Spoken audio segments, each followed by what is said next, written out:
A pleasant good morning to everyone, and welcome to another edition of the Carlos Brown Show, right here on the Black College Sports Network.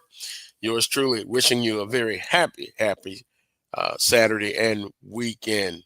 Here's what's trending on the Carlos Brown Show. Southern University football team can clinch the Western Division title. Jackson State can clinch the Eastern Division title today with a win. Also trending, Grambling State, again Thursday night, their second half woes continue. It'll be interesting to see what the panel feels about that. Congratulations, Southern University women's soccer team. They are your 2024 SWAC tournament champions, now getting ready to face in the NCAA tournament, Mississippi State. That's what's trending on today's Carlos Brown Show. Now, as always, we will introduce the panel. One by one as they come in. Charles Edmond in Prairie View, Texas. Coach Pettaway at home, resting comfortably. And Willa Brown coming in from Baltimore, Maryland. Coach Pettaway, is it you technically are in Huntsville, or is it normal? I keep getting confused. Well, the campus is located in the city of, it's called Normal because we're on the hill up there. But we're in Huntsville, Alabama. And it's a lovely place. We're at the foot of the mountains. In fact, that's why we are the original hill, because our campus is on the hill. So, they try to say Prairie Views on the hill and all that. No. We're the original. And it's a beautiful landscape too. It's a beautiful landscape. Yeah, I had the pleasure of joining the Southern trip to Huntsville many years ago, and the campus was beautiful then, and I'm sure it's even more beautiful now. And especially after a win, it is real beautiful after you beat Grambling. So it looks real good. Well, we're gonna talk about that, but simply trending, as I stated, Southern can clinch the Western Division today at a little bit after 2 p.m. against Arkansas Pine Bluff. Jackson State can clinch the Eastern Division title. Doesn't matter who they're playing. They're so confident, hey, they can get it done. They can clinch the Eastern Division title. Guys, you look at the preseason predictions, the prognosticators.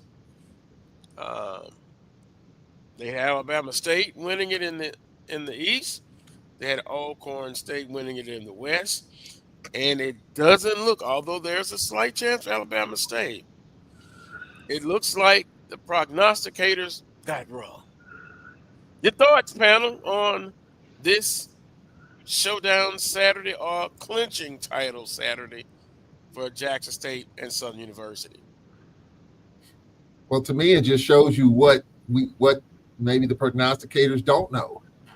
And the fact that Jackson State just kind of rose up, and look, Southern University, you know what they've done all year long, the cardiac Jaguars, and the way that they won the games in the manner that they have. So it just shows you what you don't know, that Southern University has been really, really good with a couple of hiccups, and Jackson State won the big game against FAMU, and Jackson's done what they've had to do. So I think it just shows you what we don't know about those teams. And not saying that you're wrong picking Alcorn or Alabama State. Alabama State had a shot going into last week, but they blew it against Grambling. They had a shot.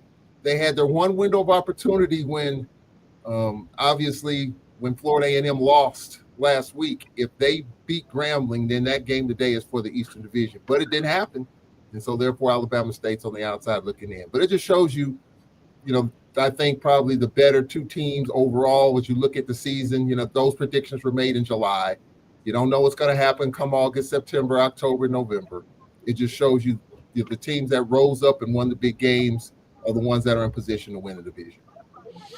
Maybe it should be, Coach Pettaway, and I think of whether or not they have forecasters, and we really don't know. It's for the fans, every week, and people every year tease me because I predict Southern to come out the West, and it has been a struggle. Out of the two teams, Southern is fortunate. 3 overtime games this season. If they go the other way, we've got a different discussion going on, Coach Pettaway. Right. Well, I just think when you look at it, Jackson State in the East has been the most consistent team. In Mhm. fact, overall this year, Jackson State has probably played better than any other team in the conference. But now, if you look at stats, if you were a person that looked at analytics, there's no way you would have Southern having an opportunity to win this game Mhm. today or be in this position, rather. When you look at it, they're the 12th ranked offense in the SWAC, averaging only 20 points a game. Mhm. And then when you look at the defense, they're third in the SWAC, giving up only 23 points a game. Rushing yards, they fifth. Rushing defense, they only give up 149 yards a game. And then, of course, the passing game, you all have 213 yards a game. That's in fourth place. And then Jag Nation is still not happy. But Coach Graves can shut everybody up today by going out and winning this game. Whether they win it, I don't care if it's an ugly game as long as they win. And I think that's what they've been able to do all year. They find a way to persevere and to overcome anything that happens in the ball game. So to be sitting in this position, Carlos, you got to be overjoyed, and they need to show it today. The Jaguar Nation need to show it today by coming out and supporting those kids. In other words, be in the stands and urge those kids on because you got a chance to represent to go to the championship game. Yeah. Well, Wheeler, uh, I agree with Coach Pettaway. Hasn't been pretty. Coach Graves talked about it at his press conference this past Tuesday. A win is a win. Wheeler, you said, Carlos, don't jump off the edge or something to that. Um, uh, and they got off to another slow start, another overtime victory. Some call them the cardiac kids, or you can call them resilient. They have Right. done that. They've overcome adversity. Yep. And last week, it is so interesting. I just like to be brutally honest. T said coming off offensive player of the week the previous week, then he gets benched. So, it, the inconsistency of offense, the passing game and quarterback play, it hasn't been up to the likings, I'm sure, of the coaching staff. But Willard, they have a chance to obtain one of their benchmarks, their goals, Yeah. and and and, and that's this coming Saturday. And Willard also a shout out to maybe I can't be objective, but Jalen Woods, third string quarterback, comes in and does an admirable job. And now the big question would be to the chat room, the Southern Knights, who do you think starts this game against the University of Arkansas Pine Bluff? Wheeler, does he have a shot? And I know they said it will be determined by practice this week. But I just wanted to shout out to Jalen Woods coming in a tough spot and getting it done. Go ahead, Wheeler. Prognosticators are often more wrong than right. For the most part. You look at the fact there were a lot of new coaches in the Hmm. SWAC this year. And out of all the new coaches that are in the conference, I think Coach Graves was probably the one that had the leg up on Yep. everybody when you look at it, simply because of the fact that, A, he was already on staff there. He had helped to recruit a lot of the kids that are there.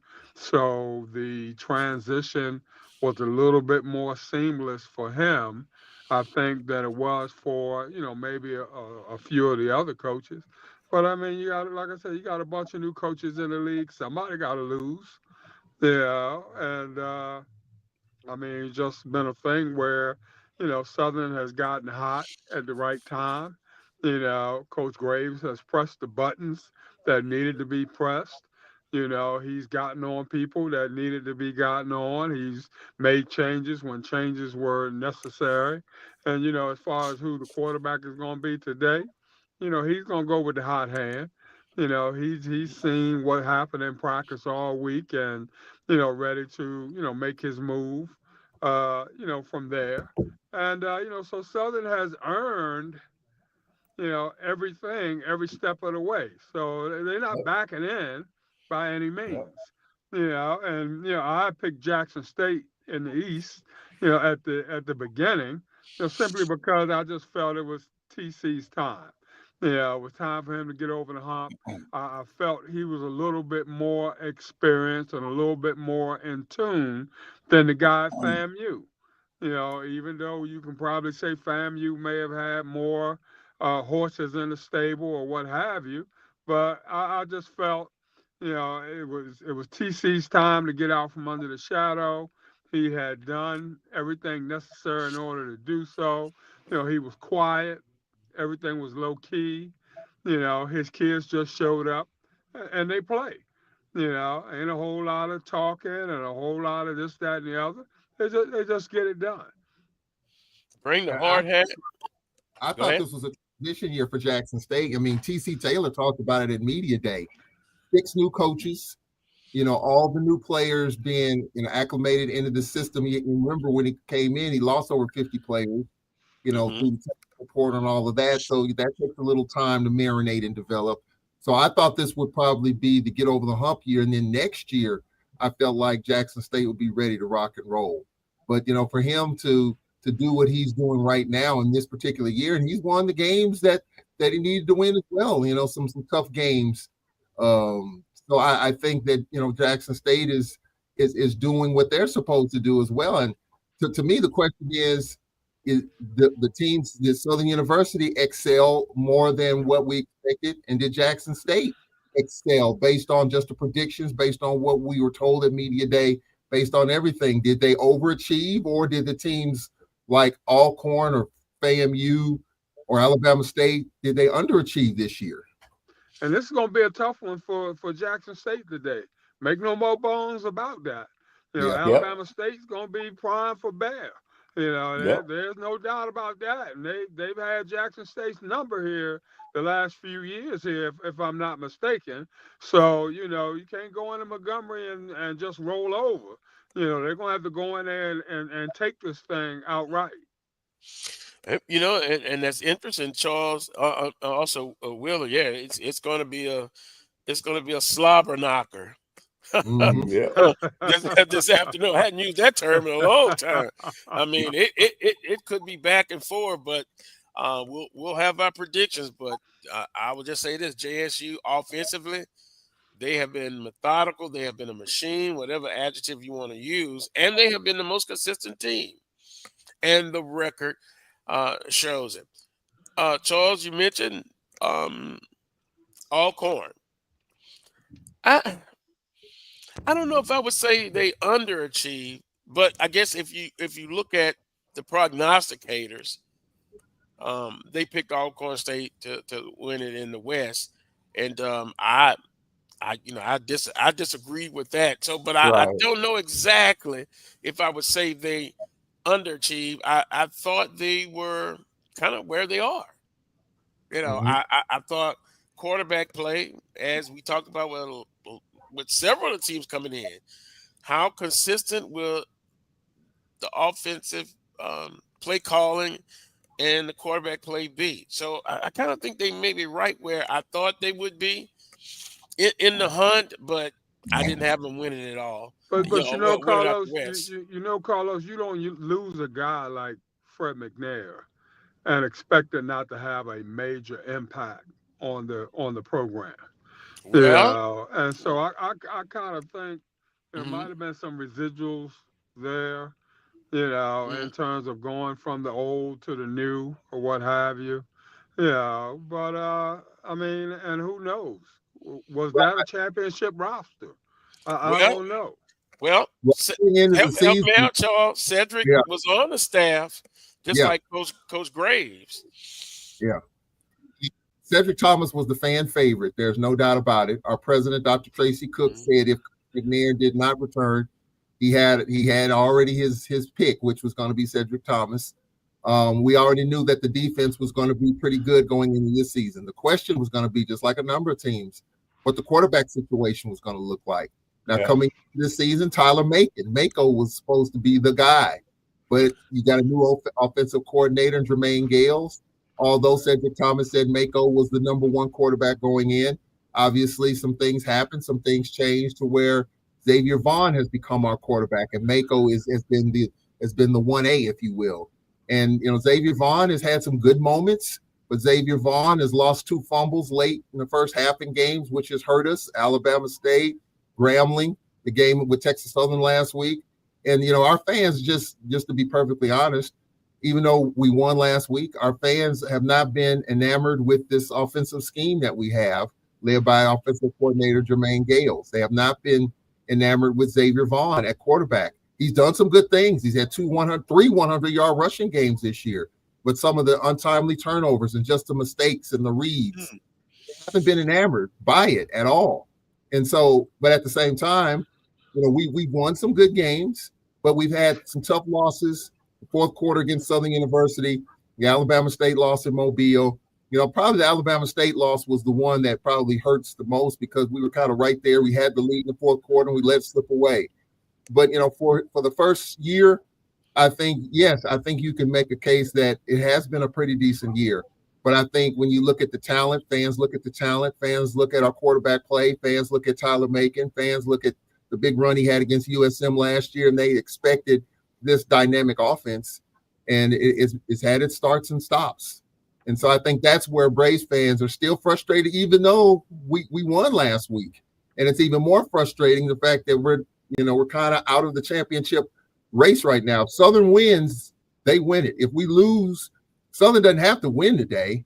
If we don't win here at Prairie View, Southern still wins the Western Division. So, it's just the frustrating losses and just the inconsistencies at times on offense. Even though we're one of the better running teams in the league, still, you got to be able to push the football down the field. And so I think that's what's frustrating to our fans, the fact that offensively, it hasn't been as dynamic as folks expected it to be. Now, Willa, I expect you to tell the Alcorn fans like you told me. Don't jump off the cliff. Don't walk off the edge. No, but it's obvious that, as Charles was stating, there's some offensive issues going on, coordinator wise, maybe play calling wise, that sort of thing. And, coach is going to have to take a look at that at the end of the year, to try to get that on par with what they're doing defensively. And so, some things that's going to have to be looked at. And some changes probably gonna have to be made. So it's gonna be up to coach to find out what those things are, be decisive in terms of where he wants the program to go moving forward. Tune out the boo birds. They're not gonna help him. So I mean, but he's got to look at things from an objective point of view and find out if this is the direction that he want to continue to go in. And if the answer is no, he can't be afraid to pull the trigger on the OC and, look to get somebody in there that's going to be more in tune with how he wants things to go. Here's the thing about it. Emmanuel Barnes is my mentor, and he educates me about things all the time. And this is pretty obvious, Coach Pettaway as well as A.D. Brown. You let the coach make whatever decisions he feels like he needs to make, and let the results speak for themselves. That's true. Yep. And so and I know our fans want to see certain things happen, but if Coach Thomas feels like that doesn't need to happen, it's not going to happen. You can't make anybody do anything. And so if Coach Thomas feels like a change doesn't need to be made on that side of the football, it's not going to be made, regardless of how people feel. And so you just let the results speak. If the results don't speak, you know what's going to happen. Coaches know. Coach Pettaway knows. Coaches are hired to get what? Fired. Yeah. And all I think any coach wants that's coached in this league is let me do it the way I would like to do it to run the football operation. If it doesn't work, they know what's going to happen. But what you don't want is to be pressured into making changes if you don't want to make a change. And then, because if you do get fired, then the excuses come out. So let the coach do what he or she needs to do to better their program. If it doesn't work, you know what's going to happen. Fans know, I know, Wheeler Brown knows, Coach Pettaway knows, we all know what's going to happen if it doesn't work. But let them figure it out. It's year one, a new regime in Cedric Thomas. He kept basically everyone on the staff. Jermaine Gales is our OC. We'll see what's going to happen with that. But I anticipate, and it's just my opinion, I don't know, and we'll talk about it with Coach Thomas on his show at next Monday's show when the season ends, if that's the last one, whether or not changes will be made. My guess is no. I don't know that. I just think he wants to just sift through it and let it just kind of run its course, and then he'll evaluate everything. Well, Charles, you do leave that up to the head coach. I mean, there's no doubt about that, but at the same time, sometimes you got to try to save that head coach from themselves, and, a lot of times the head coaches are the last ones to realize that a change needs to be made, and so from an administrative point of view, my job is to give an honest synopsis of what I feel is going on. Naturally, it's always going to be the coach's choice. So I'm not going to ever be in a position where I'm going to make the choice for him. But, I can strongly suggest and, make sure that he's looking at things objectively and understand that, look, I believe we're kind of going in the wrong direction here. You might want to take a long look at X, Y, Z. Then it's going to be up to him to decide which way he wants to go. But, sometimes from an administrative point of view, you got to save these coaches from themselves. Loyalty is good and all that's fine, that sort of thing, but at some point in time, you got to look at when he's approaching that danger spot, you got to get him off the ledge, pull him back, and, ensure that you're behind him 100%. But at the same time, we need to take a long look at this thing and see, are we really going in the direction that we need to go in? Could not use the same thing, and I know you guys might disagree, but if we use Southern, for example, they were picked fourth. They win this afternoon. They win the Western Division title. I still think at the end of the season, like, in the NFL, you have an exit interview, and you still kind of look at things you still need to improve on. Even with a Western Division title and a potential SWAC championship. Would it be wrong, Coach Pettaway, to still, when it's all said and done, the last shoulder pads are taken off, you've talked with your players, and you transition to the next season, I think it's some things you still can improve on, and you open it up and look, and what doesn't belong there, you're not sure of, get it out. It's like exploratory surgery. Am I totally off base with that? No. You're right. I think at the end of every season, the coach has to evaluate his staff, the players, the whole 9 yards. But now here we are. Southern has an opportunity to play for their title today, and here we're a few hours away from kickoff, and we still trying. You ought to still decide who should be the starting quarterback. I think some things you just got to leave. You got to leave it up to the coaches, because here's the thing. They're at practice every day with these kids. We on the outside looking in. So they know the pulse of the team. They know who's ready to play and who's not ready to play. They're going to make the right decision. They're going to make their decision based on what they've seen at practice all week. And then we as fans, we have to understand and respect that. And they were the ones that are being paid to make those decisions. So let them make their decision. At the end of the year, when they sit down with the AD, that's when the AD can come in and tell them what they saw, as Wheeler said, give them their synopsis of what happened during the course of the year. But you got to leave it up to that coaching staff. He's got to make the right decision, the decisions that he feels are right in terms of player personnel and their staff. And all that to be done at the end of the season. And we just have to wait. We have to be patient. Well, Because you are right now, because if things go right, this man could win a SWAC championship, and we're sitting up here questioning some of their decisions. It's, that's a no-brainer. Let the coaches have the team. Let them make the decision based on what they see. well, what I've seen, and let's see. Let's just kind of go through it. Yes, they have an opportunity to win a Western Division title. That's one benchmark. Second benchmark would be a SWAC championship. Have we not seen inconsistent play at quarterback? Fact or fiction? I say fact. Yeah. It would be nice to be settled in the 10th, 11th game of the year, but it has not. Fact or fiction? Fact. Yeah. Now, I put it out there, and I kind of look in the chat room. Some people say Jalen Wood should get a start or earned it, but we don't know because we haven't been there at practice this week. Just my opinion. If T-Set starts, I think he'll have a short leash this week. If he doesn't, because, what's at stake is a chance to clinch the Western Division. Now, I'm going to be selfish. I'm the coach. Yep.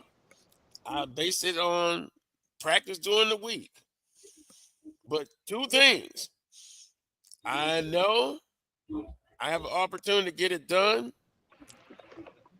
If T-Set comes out wishy-washy, come on in, Woods. Yeah. Come on in. And then, two, my livelihood down the line could actually depend on, hey, we had an opportunity to win the Western Division in our first year, and we don't get it done, then I just think that puts much more pressure on the staff. Howbeit, go ahead. Somebody said, somebody. I'm going to say, I don't think it really, if it takes 10 quarterbacks for Southern to win this game, you are on the precipice of winning a division title. It could take Charles Edmond, Wheeler Brown, Carlos Brown, and quarterback Pettaway. If that's what it takes to win this game today, you've worked so hard to get to a certain point, and you're on the precipice of winning a division title when no one really thought that you were. It doesn't really matter what it takes. If you got a piece of quarterback together with 3 or 4 other ones to get through this game and win this game, I think at this point, people have their opinions in terms of who should be the quarterback for sure going forward. But as you mentioned, it's been inconsistent play. You kind of piece it together. You bring in Bowden, you bring in Woods, whatever it takes to get a win. You got. I think it's going to be. I think the hot hand starts, but if there's a struggle, he's going to get pulled, and you bring in the next guy. As long as you can piece it together and keep something in the game going in the fourth quarter, you're going to find a way to win the game because you've been doing that all year. Now, can that continue? No. It's not sustainable. It's not the Kansas City Chiefs. Even for the Chiefs, it's not going to be sustainable, I don't think. Oh, don't mention that. Don't mention that team. I'm just telling you now. Mahomes' magic is real, but at some point, it's gonna run its course. You can't continue to do that every week. But they've been doing it every week. So until it stops, you just got to give them his props. But Southern's been doing it, and I'm giving them their props. But at some point, that you're not going to be able to pull that off. So I think for this game, you need to win one game. You win this game, you win the division. I don't care how many quarterbacks it takes. As long as you can beat Pine Bluff today at 6:00, doesn't matter who starts, who finishes, how many quarterbacks it takes. Win the week. Before we go to our first time out, when we overdue, Southern University, 25-23 in five overtimes. And they get it done. Another slow start offensively, but they got it done. Another overtime victory. And Woods came in to help deliver the victory. Defensively, they got it done. When we talk about overcoming adversity, they've done it all year. Charles says the law of physics or whatever you want to use, it can't Law of continue to happen. Law of Yeah. averages, physics, matter. But they were able to get it done. Hopefully today, it would be so good. Excuse me, I'm getting all choked up. To start quick, and you don't have to wait on another comeback victory. Excuse me. Yep.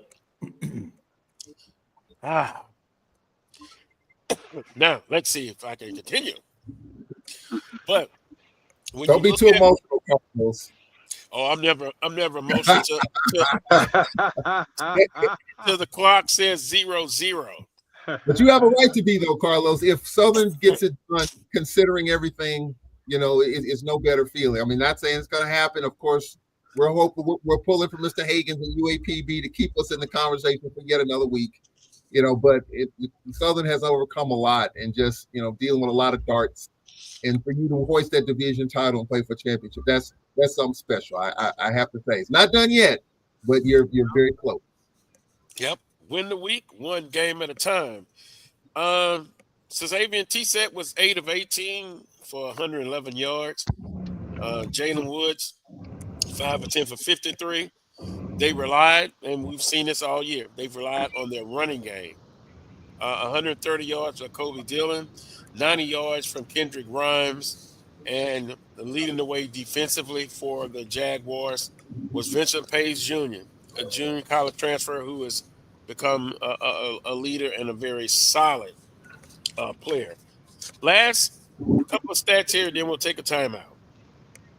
Southern University, 233 yards rushing. They had 164 yards passing. Total offense, 397 yards on 74 plays. They were 6 of 14 on third down conversions. It is what it is, Wheeler. They are who they are offensively. It has been a challenge, but still, they're there. And I think the future looks bright. If we can look ahead to 2025 and 2026, if they can get a SWAC championship in year one for Coach Grace and staff, that will be great. I go back to Coach Richardson in his first year, a SWAC championship, and then the bar is set, and then, hey, there we go. The expectations, it goes off the roof. Kiss of death. Well, Yep. yeah, well, but for Coach Richardson, it proved to be something that started a great run.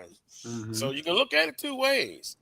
But this football team, to get it done in the Western, at least on the Western side in the first year, they ought to be commended. And Coach Graves had a hasn't hand been in easy. bringing a lot of those kids in that are there right now. So, Right. he was just as much as the instrumental part of that, as the former head coach, that sort of thing. So, they're his kids just as much as they were the former coach's kids.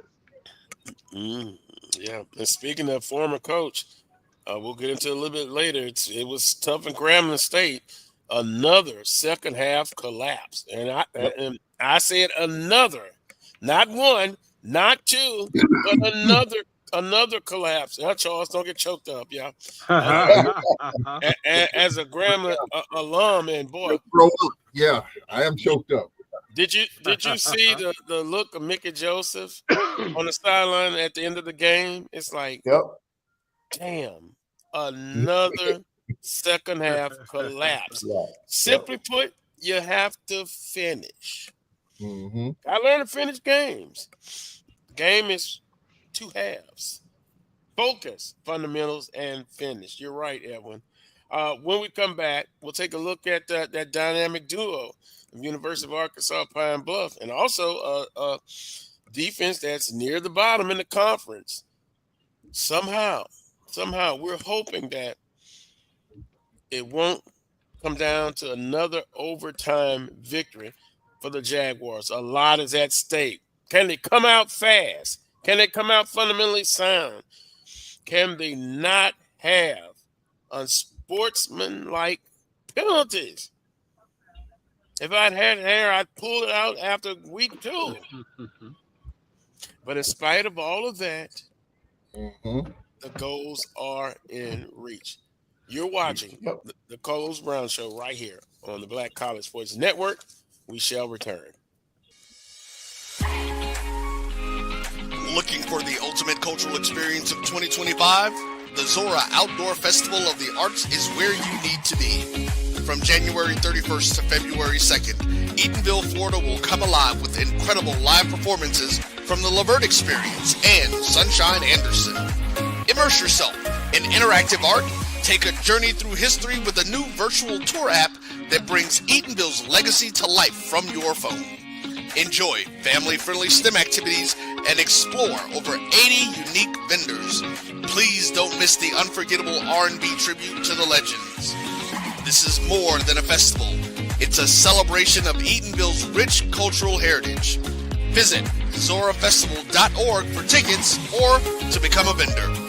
We'll see you in Eatonville, the oldest Black incorporated municipality in the country.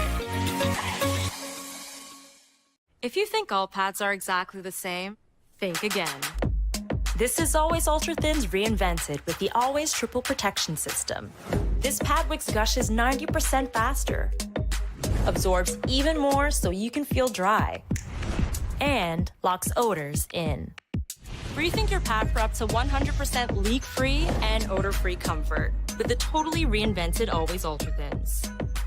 This is always like never before. The Cuvée Group is a Florida-based marketing and training consulting firm. We help businesses communicate to their target audience and engage them in conversation. We also help to expand their audiences, which will ultimately result in growth for those organizations. In addition to being a certified constant contact specialist, my colleagues and I are also certified in John Maxwell Leadership Principles. We use these proven principles to conduct workshops, training, and private coaching sessions for individuals and companies looking to take things to the next level. Contact us to schedule a free consultation. Issues today, don't delay, call Cuvée. Nope. Nope. Come on, him? Ooh, I like him.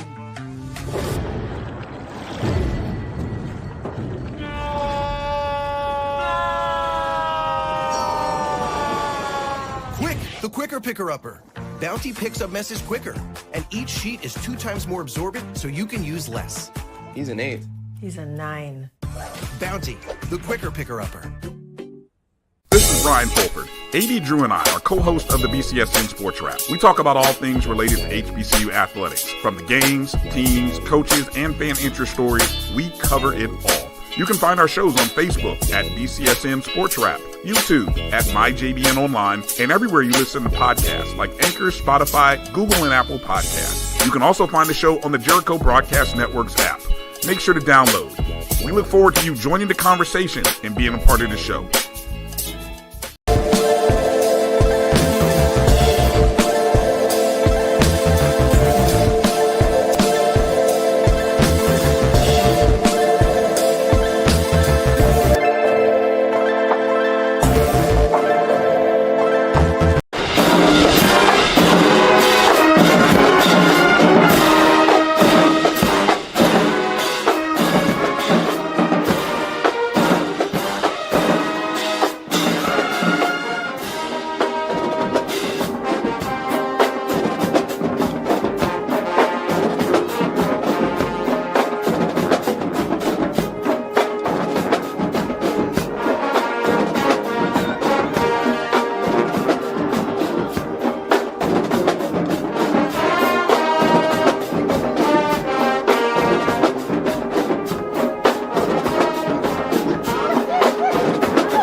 Golden time of the day classic hit from Frankie Beverly Mays. The golden time of the day at 2 p.m. in Baton Rouge, Louisiana. It's beautiful. A high today, 78 degrees. Nothing but sunshine, Willer. No, no cold weather just yet, but it was kind of crisp and cool this morning. For Southern University, can it be the golden time of the day against the University of Arkansas Pine Bluff? UAPB coming in at total offense. This was conference stats only. 341 yards a game offensively. Defensively, they're 10th. They're giving up 432 yards, 0.5. Ma'Khia Haynes completes 53.7% of his passes. He's thrown for 2,231 yards, about 223 game average. His efficiency is 135. Impressive. Completion rate, 53.7. Coach Pettaway and Charles, impressed with that? Or do you think it probably could have been just a little bit higher? But I suspect he hits a lot of long passes to his outstanding receiver we're going to talk about next. Right. And Charles, is probably because most of the time Pine Bluff has to pass the ball because most of the time they're behind. So, that's why sometimes numbers aren't really what they really are.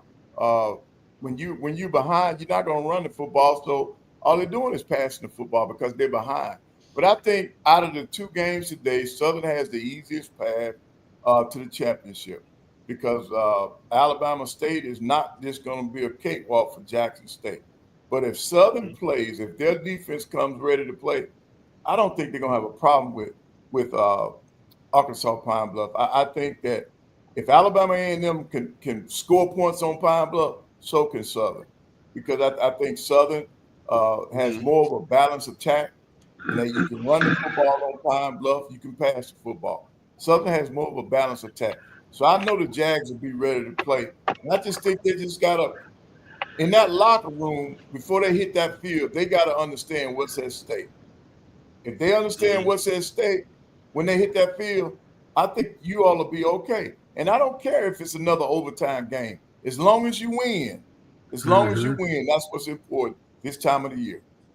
Oh, I'm thinking of Fred Sanford now. Oh, listen, it's another big one because I just and I understand what you're saying. Yeah, a win is a win, correct?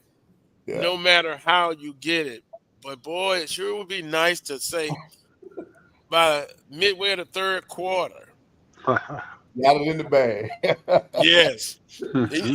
What would be even sweeter, Charles, if it's by the second quarter? But we've seen how it has gone this year. So don't panic if it's kind of close at first. But then Javonte Gibson, 1,075 yards receiving on 56 catches. He averages a whopping 19.2 yards a catch. And he averages about 5 catches a game. So I think what you're going to see with Southern, I believe they're going to go to that bread and butter, Willer, a former offensive lineman that you are. They're going to try to run it and cram it down UAPB's throat and then mix up a little passing. Now, let me play devil's advocate.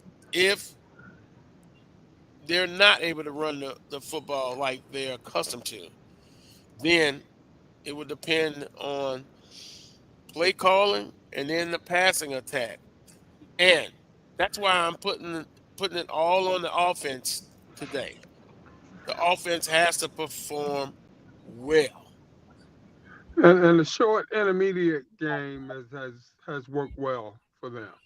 When the run hasn't been there, they've been able to, complete the 10, 12-yard pass, that sort of thing, and, let those guys run with the ball and keep it moving from there. So, they've been adept at adapting and adjusting. And I don't think today is going to be any different. I like their chances better than I do Jackson State's chances because, like I said, Alabama State has had their number here as of late. Well, Alabama State's going to be a little desperate too because they let one get away against Grambling. They had a 9-point lead, and they're going to be kicking themselves if they don't get it done today, knowing that they had the division right in front of them with FAMU losing. They had the division in front of them. They let it slip away last week, and then to lose at home and have Jackson State hoist that trophy or whatever they give them on their field, which is going to happen if Jackson wins, by the way. I know that's going to be tough because Alabama State beat Jackson on their homecoming last year. So I think it's going to be a head knocker, but Alabama State's got to get over that stench from the fourth quarter last week if they want to have a chance. And I think they will, but, I think Jackson's got a little bit too much offense for them, in my opinion. Well, they better not get behind by 14 points, 10 points. And then I think it's lights out. And, for some reason, and, we've talked about it before, Wheeler, you said you just don't trust Alabama State. Oh, don't. When it's time for the big game, and yet again, they have nobody to blame but themselves about last week. That's Alabama State. And I know our predictions are coming up, but I'll give it as far as Jackson State. To me, they have been the most consistent team from the beginning of the season to this point.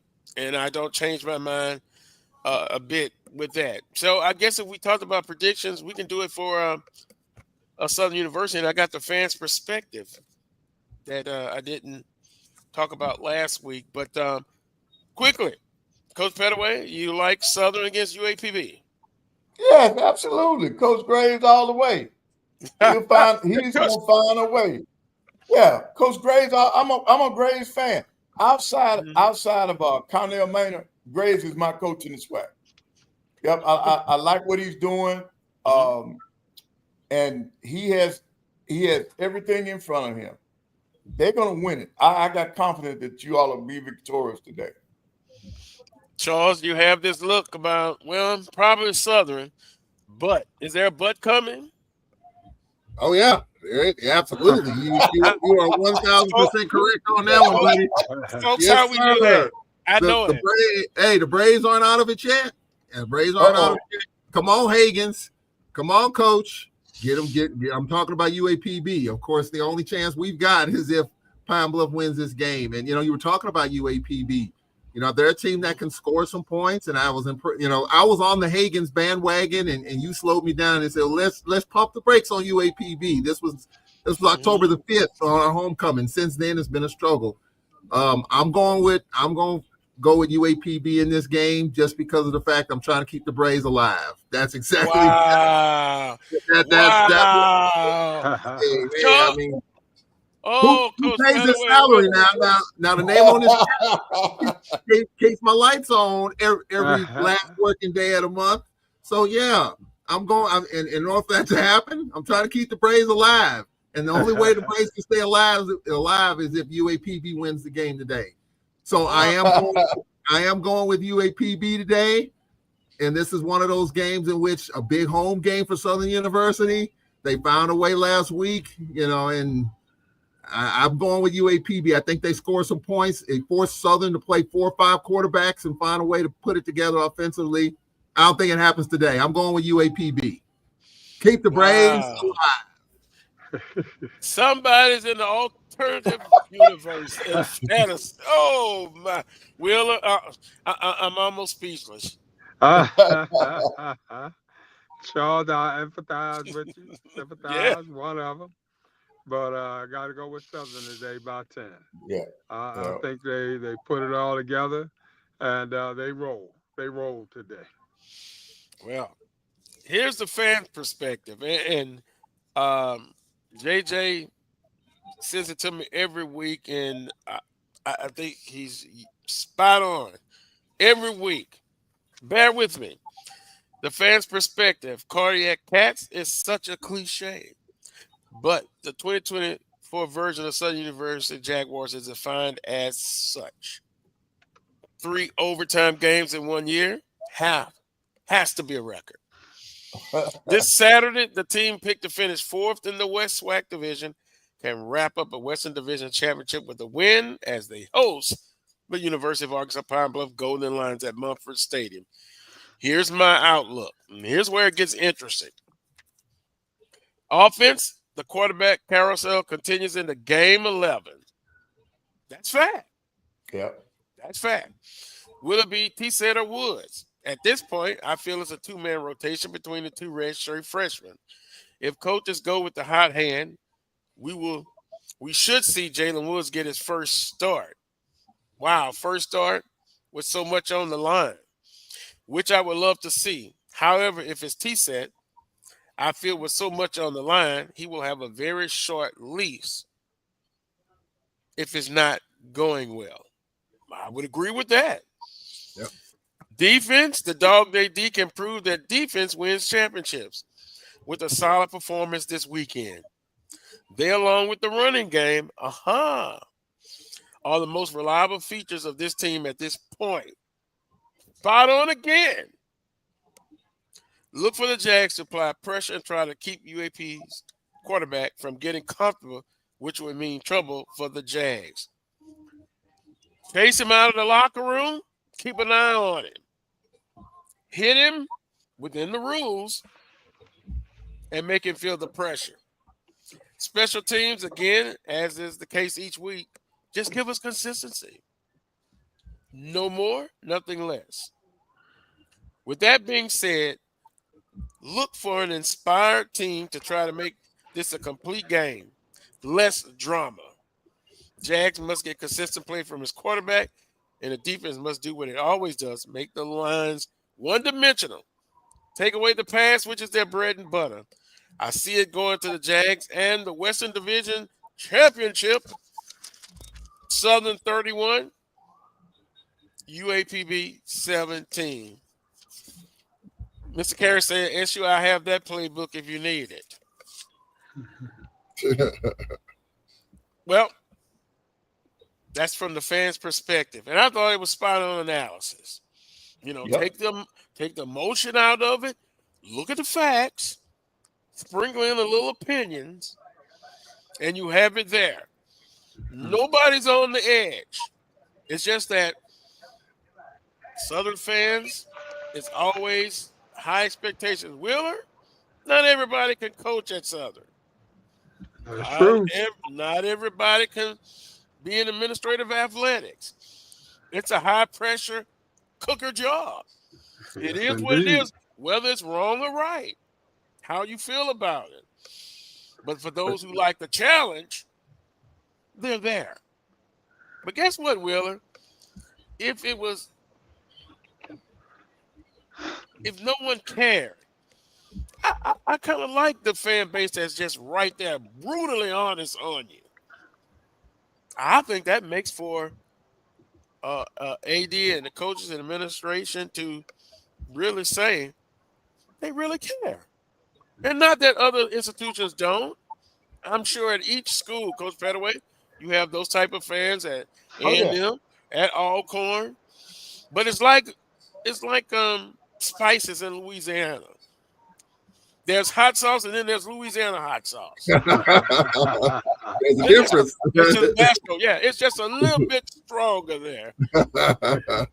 Got to keep it all in perspective. Definitely got to keep it all in perspective. It's good to have a rabid fan base. There's no doubt about that.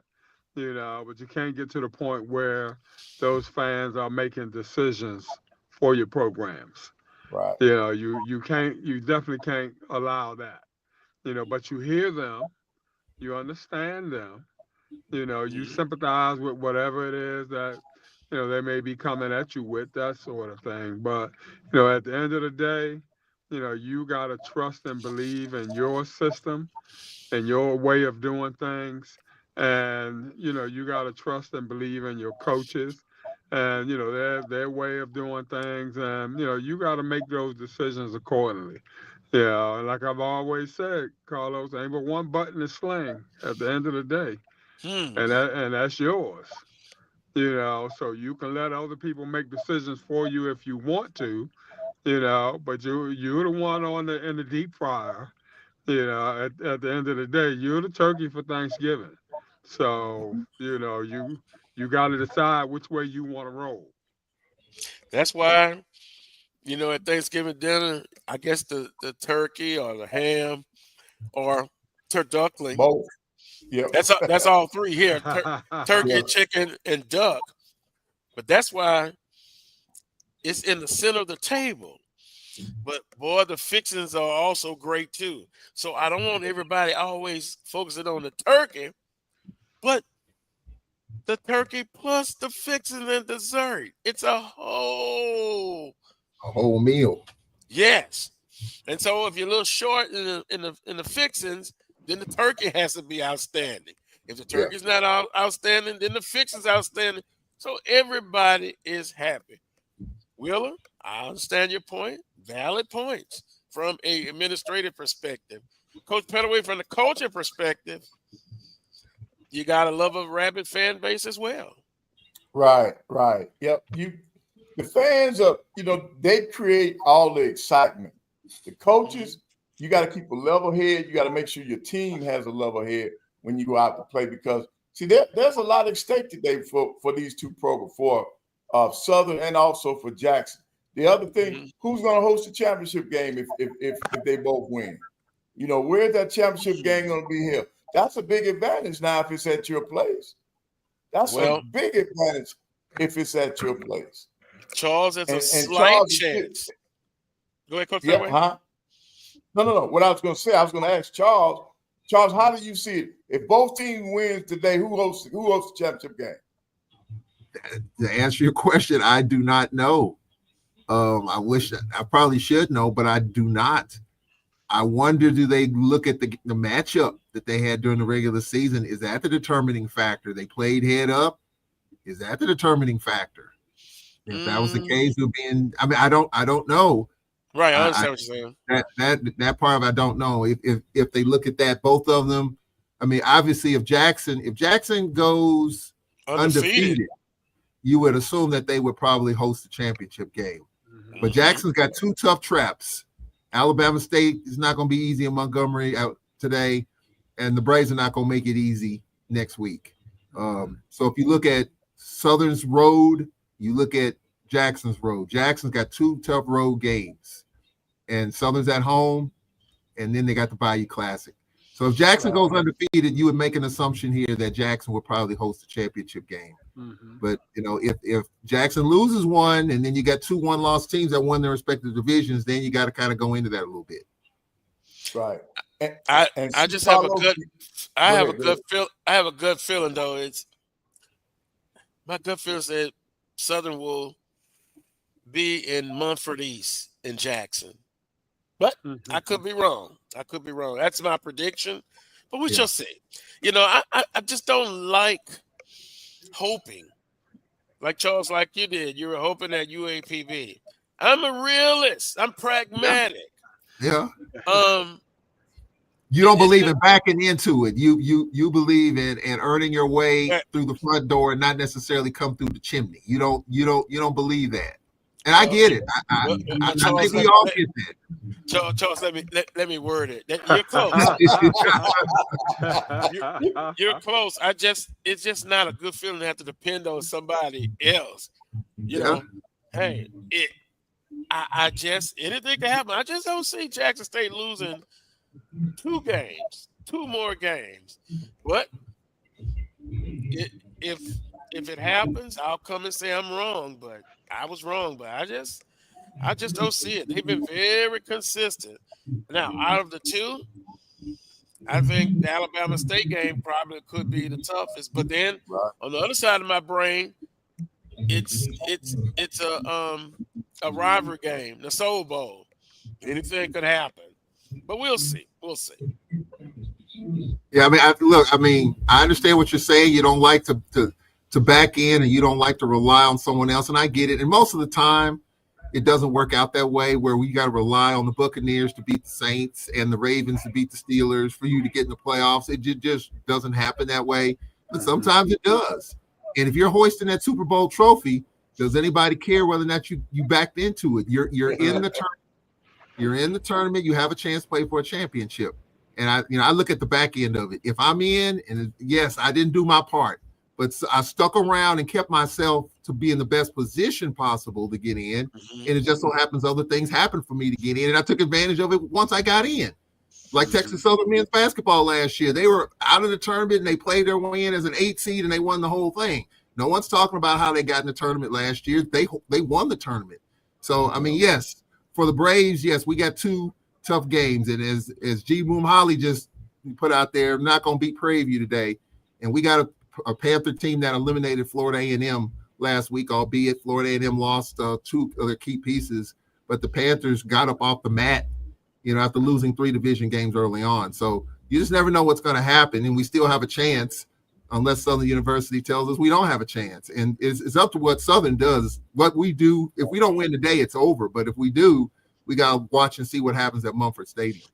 Well, I will say this, Wheeler and Coach Pettaway, I have something on ice for about 5:30. That's confidence. Go on, break it open. Go on, break it open, Carlos. That's confidence. Let it chill, Carlos. Let it chill. Not quite yet, Carlos. Keep the refrigerator door closed. Don't open it quite yet. Guess what, though? Either way, I'm going to open that bottle. If it's a win, I'm so happy. And then if it's a loss, I'll have to drink myself to sleep. Sad or glad. So hopefully it's on a good note. We're going to take a time out. When we come back now, in hour number 2, in the miscellaneous segment, we're going to go in the chat room and talk about some comments or take some questions. But also, not lost on me, there were 2 disturbing incidents in HBCU sports. And I happened to see one last night. Oh, my. And then, I hadn't forgot, FAMU and Prairie View. Yep. Fights in the stands, fans in the bands and the players. So I'll ask the question, because you look all year, and my best friend always reminds me of this. He doesn't like it. Like after one big play, you see people grabbing a WWE belt or they're showboating. I've seen people like they're clocking the gun. I'm an old school, Coach Pettaway. Celebrate, but celebrate after the game. And then we always say you can't be sore losers, but you can't be sore winners either. But I know some will say, well, Carlos, this is the younger generation. You can't tell their emotions. But it's wrong. It is wrong. And that was a black eye for what I saw. We'll see how everyone feels. I might be in the minority on this. We'll take a time out. You're watching the Carlos Brown Show right here on the Black College Sports Network. We shall return. Hey, grab me one too.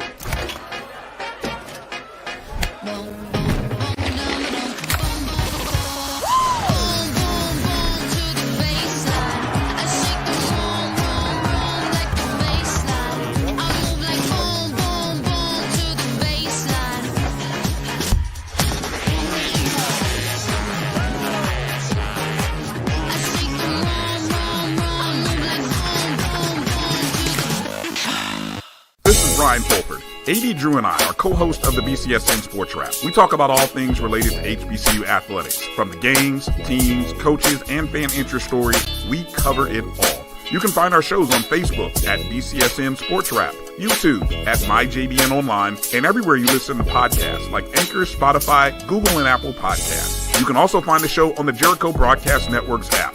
Make sure to download. We look forward to you joining the conversation and being a part of the show. This is the Dean of the College of HBCU Sports, Kenyatta Cavill of Dr. Cavill's Inside the HBCU Sports Lab with Mike Washington and Charles Bishop. Come mix it up in the lab where the course lecture is in session every Tuesday from 6 o'clock p.m. Central Standard Time on Facebook Live, YouTube Spreaker, or the BCSN app, as we discuss all things about the HBCU sports culture, including exploring the week that was in the sporting HBCU diaspora, as well as the upcoming week of HBCU sports. With me, the Dean, the College of HBCU Sports, on Dr. Cavill's Inside HBCU Sports Lab with Mike Washington and Charles Bishop. Course lecture dismissed. Choice Hotels is a family of brands that helps you get the most for your money so you can be any traveler you want to be. You could be a free hot breakfast hero at a comfort hotel. Yes! That's how you waffle. Mr. This script got a plot twist at a Radisson Hotel. A business big leaguer. Go for key. even the ultimate pool float inflator. With 22 brands and the best value for your money, Choice Hotels has a stay for any you. Book direct at choicehotels.com, where travels come true. Got to get the corners. You're looking for the latest information on Southern University sports, the Southwestern Athletic Conference, and HBCU athletics. There's only one place to go. Tune in to the Carlos Brown Show, exclusively on the Black College Sports Network.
Welcome back to this week's edition of the Carlos Brown Show right here on the Black College Sports Network. Hour number 2.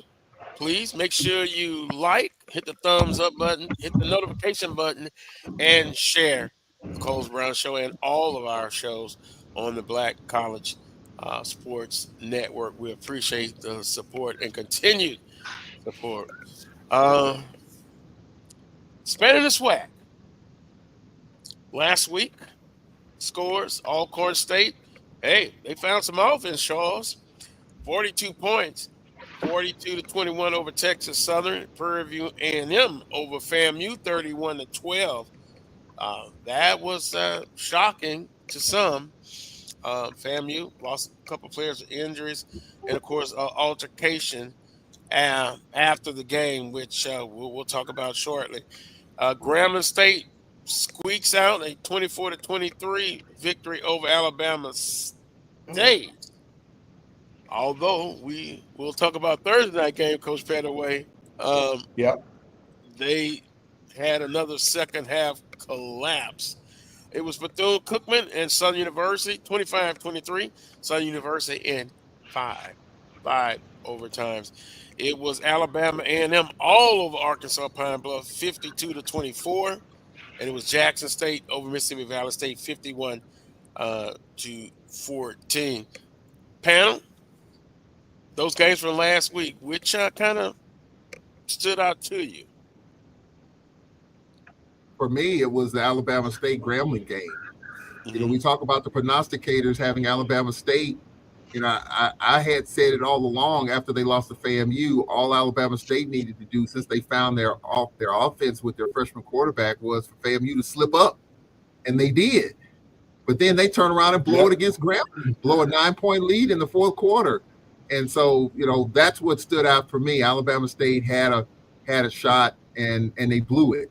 And so now, I mean, it's, you know, although they can do is beat Jackson and hope Jackson loses next week at Alcorn, but, you know, Prairie View A&M got off the mat. You know, a team that was pretty much out of it, I think, the first month of the season with the tough division losses. They lose, you know, they just get by Valley, and then they found a way to knock off the defending SWAC champs, a team that was in their way last year, not once but twice. So that's what kind of stood out to me as far as last week's games. Consistently inconsistent. Jekyll and Hyde, yeah. Well, several teams in this conference, but Alabama A&M now on a 2-game winning streak. They put up 52 points on Arkansas Pine Bluff. So I know some smarty pants will say, well, if A&M can put up 52 points on the road, Southern, you better not struggle at home with what's at stake. But I'll take a win, whether it's 1 point or 25. I would love a 25-point victory, but a win is a win. Again, Jackson State consistently, they're consistent, consistently consistent. Have they played the perfect game? Probably not.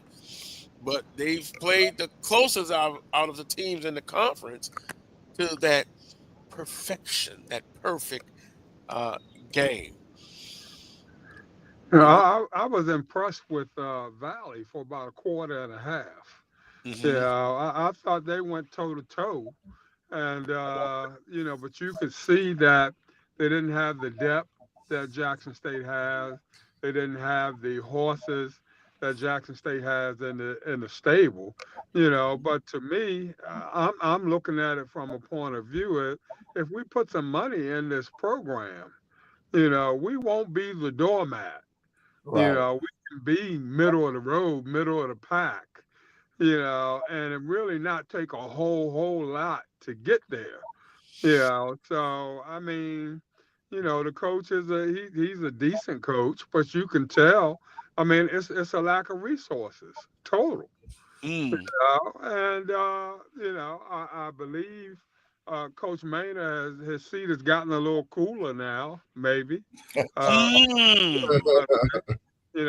thanks to the last two games there. So, but you hear the street committee already got them packed and gone.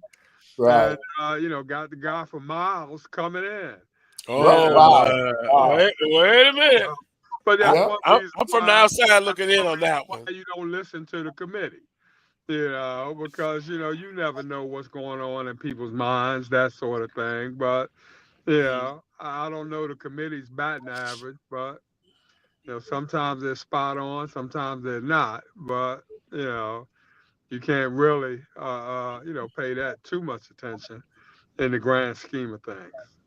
Well, the first question, I think Coach Pettaway may know what's Maynard's contract status. Is this the last year? Does he have another year after that? I mean, because I think that speaks a lot too. Well, I think he has another year. And excuse me, and Willa, I agree with you. The street committee, that was hot and heavy on Thursday before they even kicked off.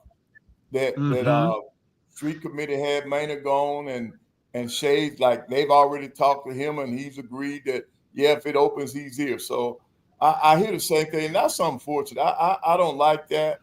And then they keep saying that it's all because he's protecting his staff, particularly the offensive coordinator. So I just think we just need to sit back, let things play out, because if they win the next game, that'll be 3 in a row. All right. Then if he and then if he beats FAM, he has a winning season. So you don't win a championship, but you can have a winning season. And I just think our fans have to be patient, just like everywhere else. That was going to be my question, because even in the deep south of Baton Rouge, Louisiana, people have asked me, and two in particular, Coach Maynard and Coach McDowell at Prairie View A&M. And my question is, I have to think and see, have they done enough? I don't know the contract status, but if Prairie View ends up strong, is that enough to keep McDowell? If they win today, then they've beaten FAMU and Alcorn. So I think you're right, Coach Pettaway. You have to wait and see to the end of the season. I go back to what I said earlier. Each year you perform after the season surgery. What works, what doesn't, keep in what has worked, and then try to expand and build on your weaknesses. And I think in both cases you got to look at the body of work. Mm-hmm. You just can't look at the season that's in play and then say, well, I got to make this move or I got to make that move. You have to look at the entire time that they've been there. You have to decipher things in terms of, have we improved from year to year? Have we gotten better kids in from year to year? Are kids graduating from year to year? Are we losing a bunch of kids from year to year? You have to take all those things into consideration, not just whether or not we won a championship this past season or not. Right. And I think, at the end of the day, once you do that, then you're able to make a better informed decision in terms of the direction of your program. Because you can show improvement, Carlos, and it not be in terms of wins and losses. Or championships. You get second place. You get, let's say you've been to some championship. You gotta look at those. You gotta look at those things. You know, Well, you gotta look at those things. What is it, and what is it that we need in order to get over the hump? As a athletic administrator, doing enough to help you, coach, get over the hump? What is it more that I can do in order for us to turn this thing around? Because I got just as much at stake in this as you do. I'm tied at the hip with you. You know, no doubt about that. Because if they're calling for you, you know, my phone is about to ring shortly. You join at the hip. I gotta understand that, and I gotta know that. But I think it's two different dynamics, though. I think for Alabama A&M, you have a fairly new athletic director, Dr. Paul Bryant, and that makes a difference. And then they've lost 3 straight Magic City Classics. Oh, here we go. Here we go. I knew you were going to say that. I'm just saying. You're looking at the body of work. That's but the body of work, it's more than just the Magic City Classic. I get that. All right, so let me finish my thought. So you got a fairly new athletic director, Dr. Paul Bryant, okay? The program has not played up to the high standards that you probably would expect. He's trying to build momentum. He got a brand new arena in the event center that's helping to build your athletic program. But football still rules things, and Alabama A&M has not gotten there, all right? So that's on one hand. On the other hand, you look at Coach McDowell here. He's won 3 out of the last 4 Western Division titles. He got off to a slow start. So if you look at his whole body of work, he's done pretty well, winning 3 out of the last 4 division titles. Now, I think Wheeler Brown mentioned it several weeks ago about if you're in that situation with him, maybe a change, a tweak on the staff. But if you get rid of a coach that's won 3 out of the last 4 division titles, has been playing for a championship, that's a hard pill to swallow. Now you got Mr. Goff, who's the AD, who's, I'm not going to say fairly new. He's been here a couple of seconds now. But I think, you know, he's got to evaluate that whole thing from bit to bit. He got off to a slow start, tough schedule in the division, you know, losing to Texas Southern, you know, a couple other losses in the division. He was done in the first month of the season. Let's be real. But overall, I think you look at what he's done fairly well. So do you clean house with that, considering what he's done? We've had this situation before in which you win back-to-back division titles and you get rid of the coach. It took a decade for that. It took a decade in Deion Sanders to bring it back to life, because that's what happened to Jackson State. All right, so you got to be careful when you make these decisions, because coaches are looking to start over. You know what we had this offseason with Cedric Thomas being promoted from within. You got Coach Graves being promoted from within. But when you get a new coach, he's gonna want to take that broom and sweep it clean, and that requires more resources, more money, different attitude, different way of doing business, different ads, everything. So you got to understand how these things kind of work in these dynamics.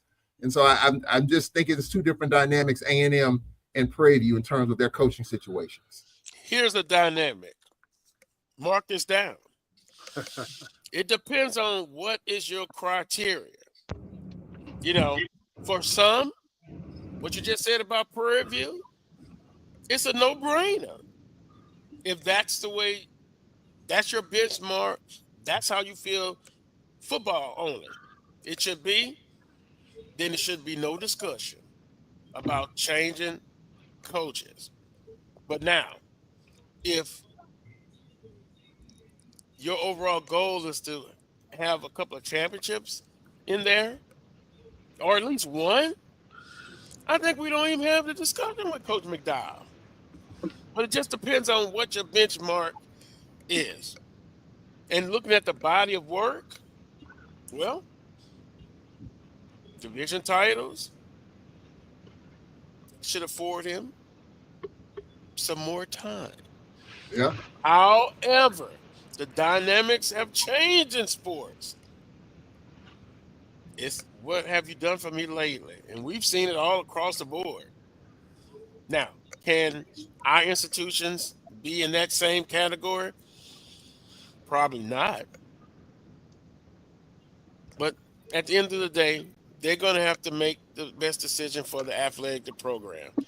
Well, there's a direct correlation between the heat in your seat and the heat in my seat. Mm-hmm. You know, we all know they say heat rises, but heat rolls downhill. The heat rises to the top.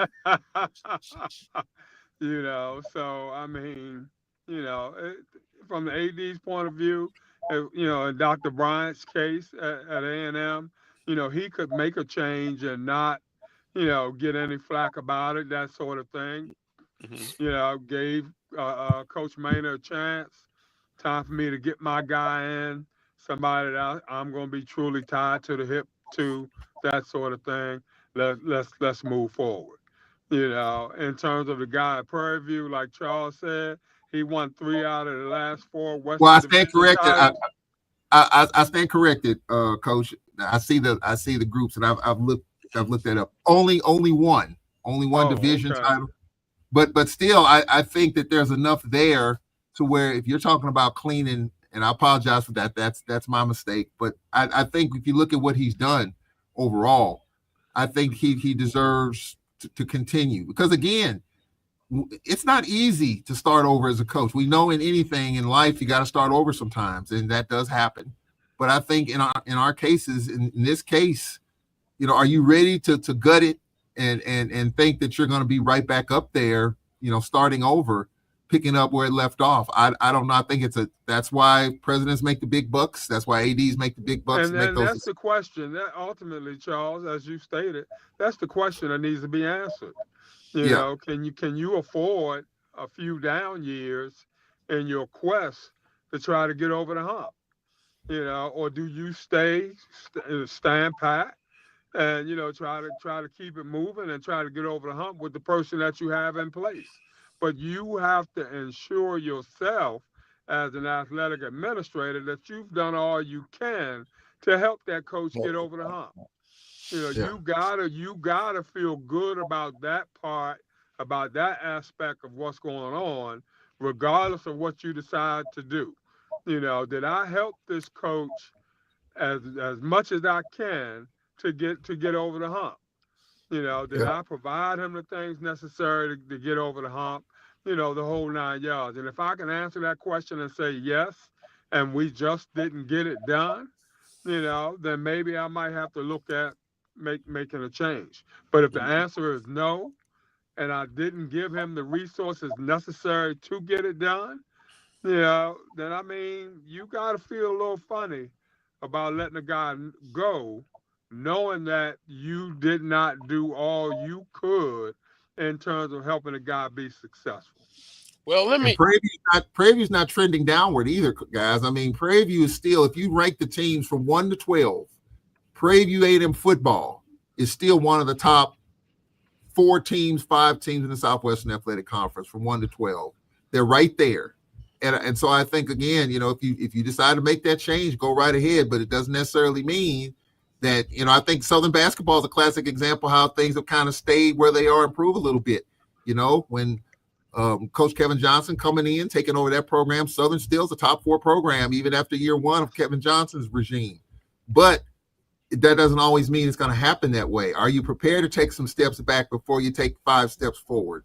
And I think Prairie View is still one of the top football programs in this conference.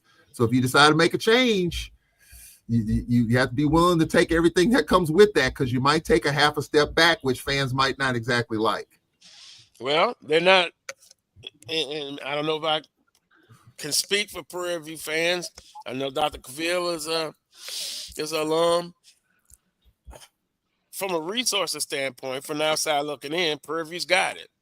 Yes. You look at their facilities, so let's just throw that out. They're not struggling from a resources standpoint. Yes, sir. Now, I'm looking in the chat room. I understand now why you said you misspoke. McDowell's only won 1 Western type. It comes to the point. Is it good enough where they're at now? It sounds like I sense frustration with the Prairie View A&M alum, as far as they probably believe that they should have had more division titles than what they have right now. And I know, Charles, it's like, well, be careful because you may have to sometimes you have to start over. That's just it. Sometimes a frustration point where you're just staying right there. It's like you're not going in reverse if you got an automatic car. You're not going forward. You're neutral. Mm-hmm. And I don't know. But again, they're going to have to make it's a bad combination, Carlos, when you have a new AD, a new president, and your program, especially your big money program, is trending downward. That's a bad combination. Well, he's new, and I'm sure the AD is making an assessment. He's looking at everything. He's new. Yeah, Prairie View has great facilities. They do. But I think they will make the decision based on their findings. They really will. And I know, Charles, it's tough when someone loses a job. You know, I understand that. But now you're in the time frame where you don't have 5 or 6 years. It used to be that way. I remember them. And no shots, Coach Pettaway, about a 2-year contract. No. It was coming. It was coming. Yeah, but maybe it's somewhere in between. But 5 and 6 year deals, get over it. In most cases, it's not going to happen. And if you do give somebody a 5 or 6 year deal, the decisions you made. They win 1 or 2 years, and then they have 4 losing seasons. You're stuck. But anyway, Coach Pettaway, Coach Maynard, I think he has done enough, particularly if he goes the rest of the season and say they trip up against FAMU. I still think he will have another time to come back. Just my opinion. Just my opinion. And if he finishes up strong, in my mind, gets him another year. Yeah. It gets him another year. But guess what? But you get one more year, but it's he's going to have to meet a certain We got to meet some criteria. benchmarks. We got to go. So that next year could be tough. We got to go from middle of the pack to upper third. And I'll let you know that up front. We got to go from middle of the pack to upper third. Mm-hmm. You know, and, you know, then once we get in upper third, then we stay in upper third, you know, win a championship every now and then when we can, you know, but be in the discussion every year. You know, those kind of goals are what we're looking for. Right. So your upper third, Wheeler Brown, is the upper third is the top 2. That means that you got to finish. Upper third. Oh, wait a minute. He said third. He said third. So third place, right? Upper third. Upper third of 6 teams is 2. Now you're talking about top 3. Okay, I get that. Upper third. Okay. We got to be in the discussion. We got to be in the discussion, and we got to truly knock at the door. Okay, I'm gonna say every 3 years or so, we got to be right there. Okay, right there, championship caliber, that sort of thing. Not gonna ask you to win it every year. Okay, that's not realistic. Not gonna ask you to win it every year. I want to be in the discussion every year. Don't get me wrong. You know. But every 2 years, 3 years, what have you, I got to be truly knocking at the door, not on the corner in the neighborhood. Okay, I want to be at the door, knocking at the door, trying to push my way in to win the whole thing. I'm kicking that. I'm saying you got to kick that door in 3 or 4 years, at least once. Give me one. Yep, that's true. Well, I'm serious, fellas. If you know Coach Maynard, he's a nice guy, man. And Wheeler, like you said, the other intangibles, he's got them. He's graduating his players. You don't see them getting in a lot of trouble around the city or on the campus. He's engaged in the community. He's a very personable guy, man. Mm-hmm. So I'm pulling for him. I want him to finish strong because I want him to be here. I think he's the right guy for the job. You know, he's had some injuries, like every team in the league, with the exception of one. Quarterback play has been up and down because the kid started against Grambling, wasn't a starter against Pine Bluff. So it's the quarterback situation, I think, has really hurt a lot of the teams in the SWAC this year. This might be, Charles, the most inconsistent player at quarterback in the SWAC in quite some time overall. I said this was not the year of the quarterback in this conference. I said it weeks ago, and that's kind of buried itself out. I mean, Southern University, obviously going through what they're going through, and we got Xavier Vaughn right now that's winning us some games a little bit, but fans aren't too pleased with that situation. Grambling, Mickey Joseph says it's got to be some changes. So, yeah, I agree with you, Coach Pettaway. This has not been the year of the quarterback. It's been the year of the defense. Defensively, teams really got better, but the quarterback position, it's been a tough year in the SWAC in 2024. And, we kind of talk about that in the summer. Let's take a timeout. When we come back, prediction week 12. Of course, Alabama A&M defeated Grambling State Thursday night, but in late November, you've got some games have started already, and then you got some 2:00 afternoon games, both Central and Eastern Standard Time. So we'll take a timeout, come back, prediction times, and then we'll get into what I talked about earlier, the unpleasant part of football games that have happened lately. You're watching the Carlos Brown Show right here on the Black College Sports Network. We shall return.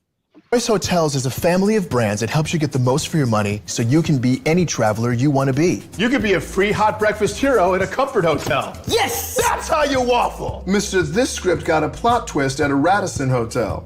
A business big leaguer. Go for key. Even the ultimate pool float inflator. With 22 brands and the best value for your money, Choice Hotels has a stay for any you. Book direct at choicehotels.com, where travels come true. Gotta get the corners.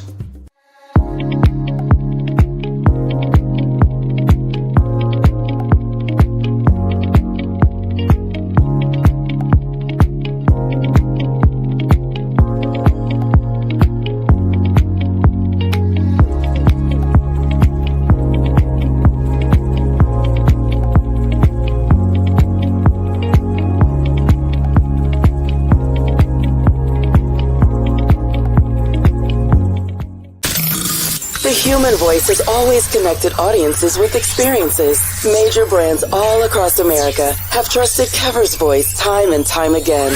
Conversational, powerhouse, intelligent, and sincere. That's the voice you need for your creative marketing process. KEAVERSVOICE.com. Cover's Voice, Cover's Voice, CoversVoice.com. Always on, all the time. Since 2002, Empowerment Resources, Inc., a nonprofit organization, has empowered more than 1,500 youth and adults in Duval and surrounding counties through its programs Journey into Womanhood, Girls Mentoring, Life Skills for Teens, and Parenting Education Coaching. To get involved with programs, volunteer, or donate, visit www.empowermentresourcesinc.org. Follow us on social media, facebook.com/empowerment.resources and instagram.com/empowermentJAX.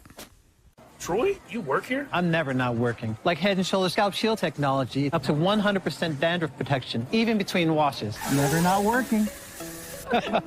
Never not working. Never ever not working. Head & Shoulders Scalp Shield. Never not working. When you're looking for the latest information on Southern University sports, the Southwestern Athletic Conference, and HBCU athletics, there's only one place to go. Tune in to the Carlos Brown Show, exclusively on the Black College Sports Network.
Welcome back to this week's edition of the Coles Brown Show right here on the Black College Sports Network. Thanks a lot to the chat room.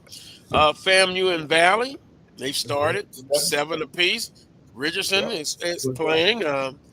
People in the chat room saying he looks pretty good to say he was knocked out of the ball game last week. But the schedule, Valley and FAMU in Tallahassee playing right now, 7-7. JSU at Alabama State, 2 p.m. on ESPN Plus. Alcorn and Prairie View at 2 p.m. Central Standard Time, ESPN Plus. Arkansas Pine Bluff at Southern University, 2 p.m. Central Standard Time, I guess on Jag Vision. And Bethune-Cookman at Texas Southern at 2:30 p.m. Central Standard Time. Although the game's started, who you like in this ball game panel, FAMU or Valley? Well, I think probably I don't think anybody on this panel is going to pick Valley over FAM at home. That winning streak. So I'm saying all the way. You never know, Coach Pettaway. Charles will have a Charles gonna have a butt. He gonna have a butt, but no butt this time. Okay. I think it's pretty consensus. Yeah, Valley's just trying to. I think just try to improve and look forward to next year. But boy, no wins on the season, but they get points for playing a tough non-conference schedule. Yeah. Oh, and by the way, their basketball team, was that right? The other day, what they scored? Missouri. Yeah. You know what? I thought about Wheeler when I saw that score, and if I was close to him, I'd reach out and touch him. I'm not going to ask you, Wheeler, how do you feel about that game? It's just, hey, get the check and just move on. Put it in the amnesia part of your brain. Yeah, and they gotta carry the weight for football. You know, so where normally they probably would not have played as many guarantees, you know, because football is not able to go out and get the big dollars. You know, that puts the weight on basketball. Mm-hmm. They got to go get it. And I think, Carlos, we need to re-educate some of us that don't understand why Valley does not play FBS teams. There's a certain number of aided scholarships you must have for football to play up.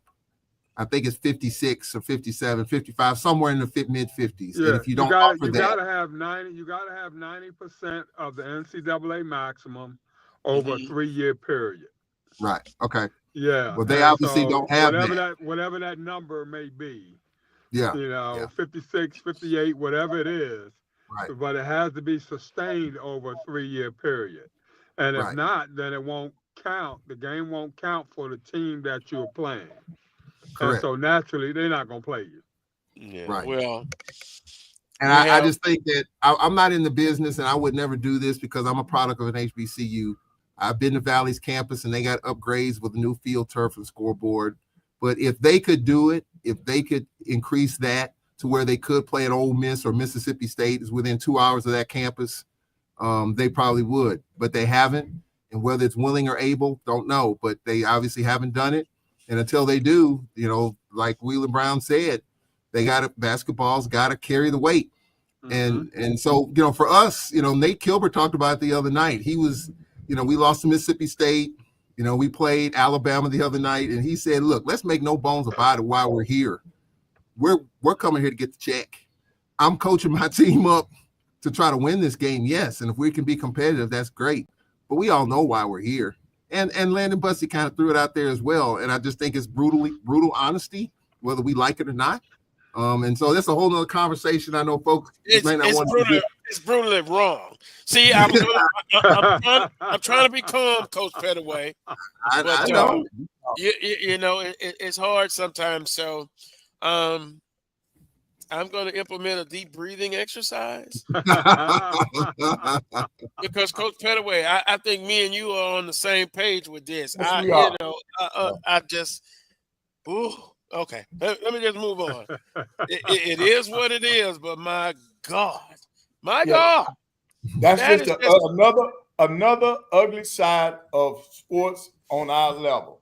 And then when you talk about ugly side, Carlos, you were mentioning about incidents in the stands, player conduct, that kind of thing. That's all a part of it. Yeah, and some smarty pants in the chat room said, "Come on, Carlos, let's not be anti-creativity or taking away the enthusiasm." And he had a laughing emoji. Sometimes the truth is often told in the joke. But I'll tell you this. I don't like it. I'll tell you this. Mm-hmm. In terms of the incidents with the teams, that sort of thing, for me, okay, it's going to cost a coach's job or a coach's job opportunity because they can't keep those kids in line. Yeah. I look at that just as much as I look at championship caliber, one-loss record, things of that nature. How well do you control your kids? And not calling anybody out or anything like that. But there's one team in particular, which shall go nameless, whose name is always almost 90% involved in these altercations when we're talking about the MEAC. Okay, and that's a direct reflection to me on the coach. And if I got a better job somewhere, and his record has been outstanding. He's won a few championships, la-di-da, so forth and so on. But I look at the fact that you can't control these kids, or your kids are always involved in A, B, and C as a deciding factor. If I'm trying to decide between you and somebody else whose record is just as good, okay, you're not going to get that job. You're just not. Charles, I think I know these coaches who he's need talking to about. Understand that. They need to look at that. Need to be about the business of tightening things up from that point of view. Yeah, because it's not about trying to curtail the emotions. Somebody could eventually get seriously injured or lose a life. I remember the band fight. I saw band members getting hit with instruments. You get hit in the temple with a tuba or trombone. Oh, they're just be a kid. No, hell no. No. Let's stop that. You lose with grace, and when you win with grace. That's not right. And I don't give a hey, everybody's doing it. Again, I saw people pointing like with using the gun after a spectacular play. And in some cases, not a spectacular play. It's just one play, Coach Pettaway. Yep. Let's not do that. And let's go back to our predictions. Jackson State at Alabama State. I'm interested to see what the panel feels on this game. I'll start. I'm gonna go with Jackson. I think Jackson's gonna finish the deal. If Alabama State had beat Grambling last week, I was gonna pick Alabama State. But again, every time I start leaning towards Alabama State and I think they're gonna get there, they let me down. I didn't think they would lose to Grambling last week. They did. They gave it away. But I don't know if Alabama State has enough that oomph because they understand that it's not under their control. I think Jackson will go in there. It's going to be a slugfest now. There's no doubt about that. But I think Jackson is the better team. I think if they put points on the board and make that offense really put points up, I think Jackson will win the game. So I'm going with Jackson. Coach Pettaway, I'm going to use a basketball analogy. I think Alabama State's got to make it half court, slow it down tremendously. And that's, to me, their best chance. Go ahead, Coach Pettaway. Right. I'm like Charles. I think Jackson State has the momentum going in. I'm going with Jackson State today. I'm going with Jackson State. In your words, Carlos, a slobber knocker. Yeah, Alabama State defense has been the gem for that team. And you're going to ask that defense once again to perform and perform above in some cases. Offensively, what they're down to fifth string, fourth string quarterback, they're going to have to slow it down. Can they? Will they be able to run the football? Will they be able to, down and distance wise, keep it short? If it's 3rd and 3 or 3rd and 4, maybe it's manageable. Can they do that? I don't know, but I think Jack State wins the ball game. They just have too much on offense. Alcorn at Prairie View. Whoa, Prairie View. Big win against FAMU. Alcorn State scored 42 points last week. Prairie View is feeling very confident, Wheeler. Can they get it done? I don't think so. I'm going with Alcorn today. I think the Braves get it on track and keep it on track. They just don't have it. They just don't have enough, I think, to catch you guys in order to get over the hump. But I think they make things interesting, and they continue to stay in the conversation for another week. Secret, Wheeler. Alcorn lost to Southern 24-14. Sounds like some people forgot that. I haven't. Yeah. I haven't. Well, it's like if they had another shot. If they'd played Sunday, Alcorn maybe would have had a better chance. No. Southern won that game fair and square with an inconsistent offense. But they rushed for a lot of yards. Coach Pettaway, who you like? Yeah, I like Alcorn in this game also. Yep. We got two smart people on this panel, Carlos. I like we were trying to coach Pettaway. Two intelligent people. Yes. Yes, they are intelligent. They are. No, look, the Braves don't have to run the football to win this game. Xavier Vaughn, look, I'll just be honest. I mean, we've seen the good of Xavier Vaughn, and we've seen the other of Xavier Vaughn. If it's too much of the other, we're going to lose this game.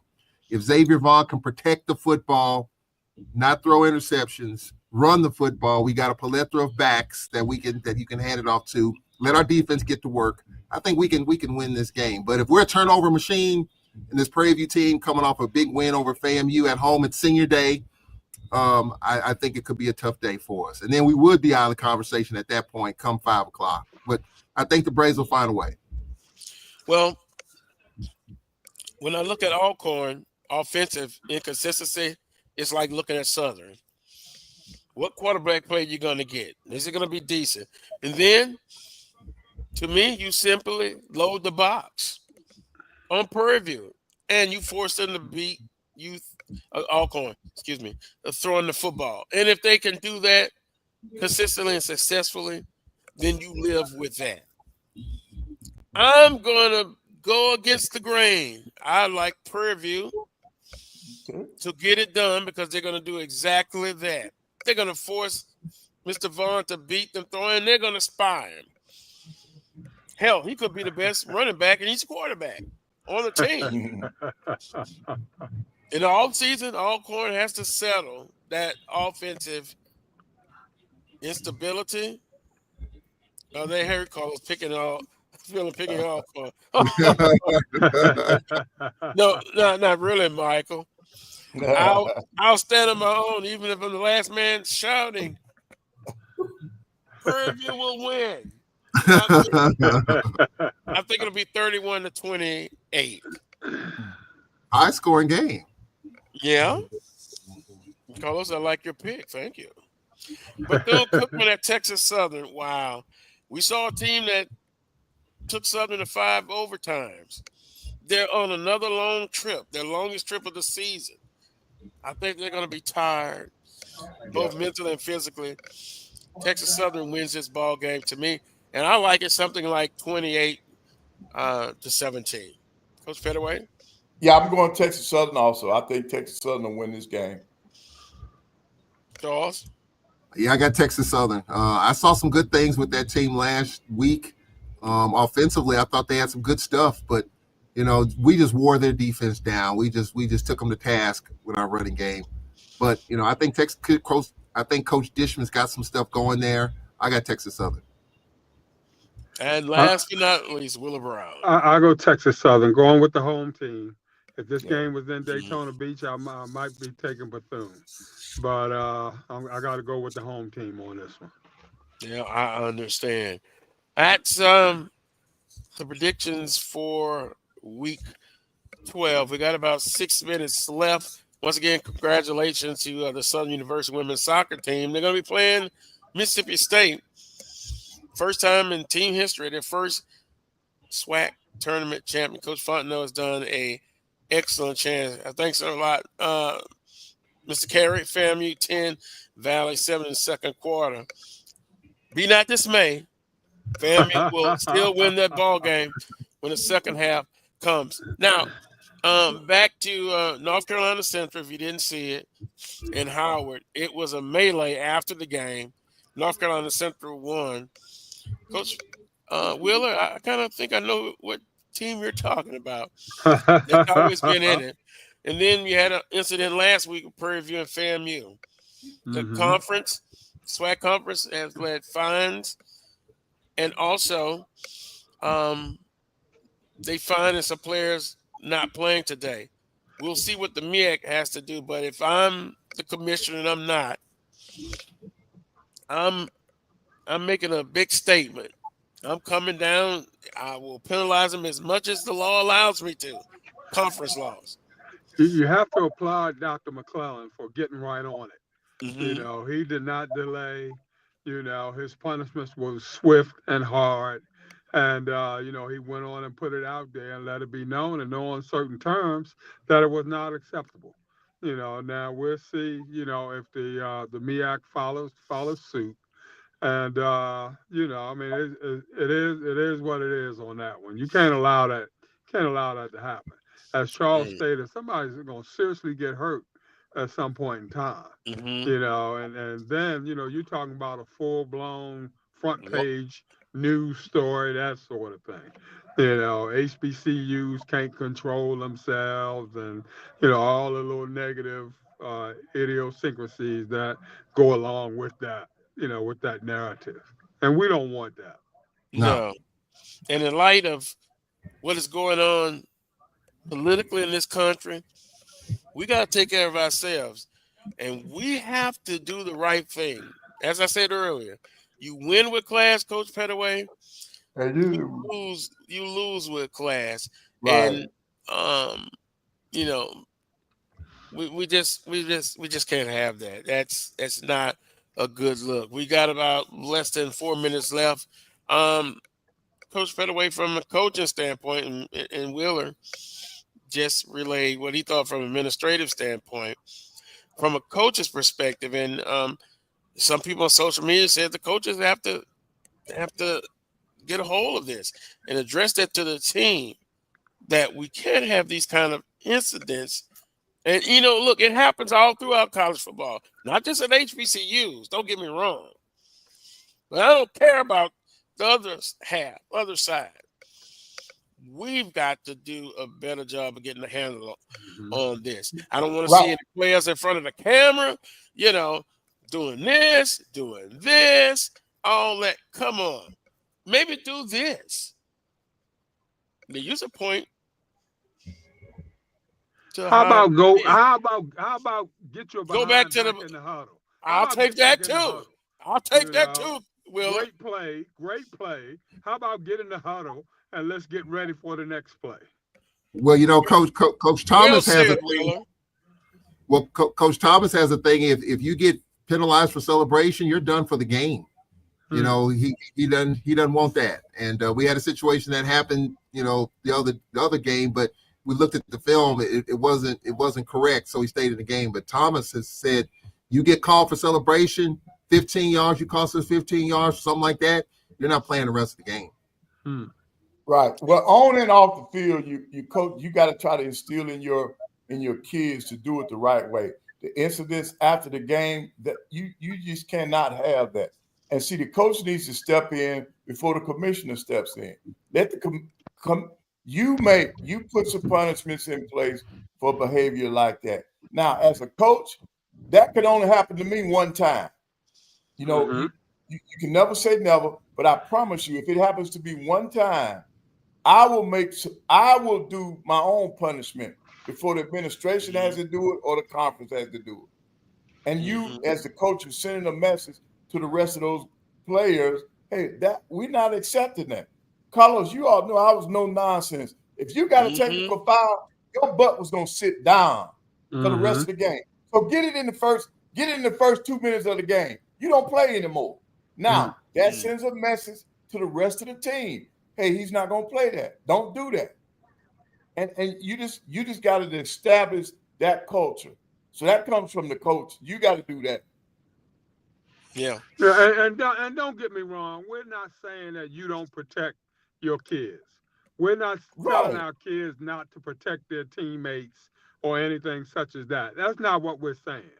You know, right. But the BS that's happening, you know, at the end of games, they're supposed to be going in line and shaking each other's hands. And now you're tossing helmets and slinging helmets and all this sort of thing. You know, ain't no time for that at all. None whatsoever.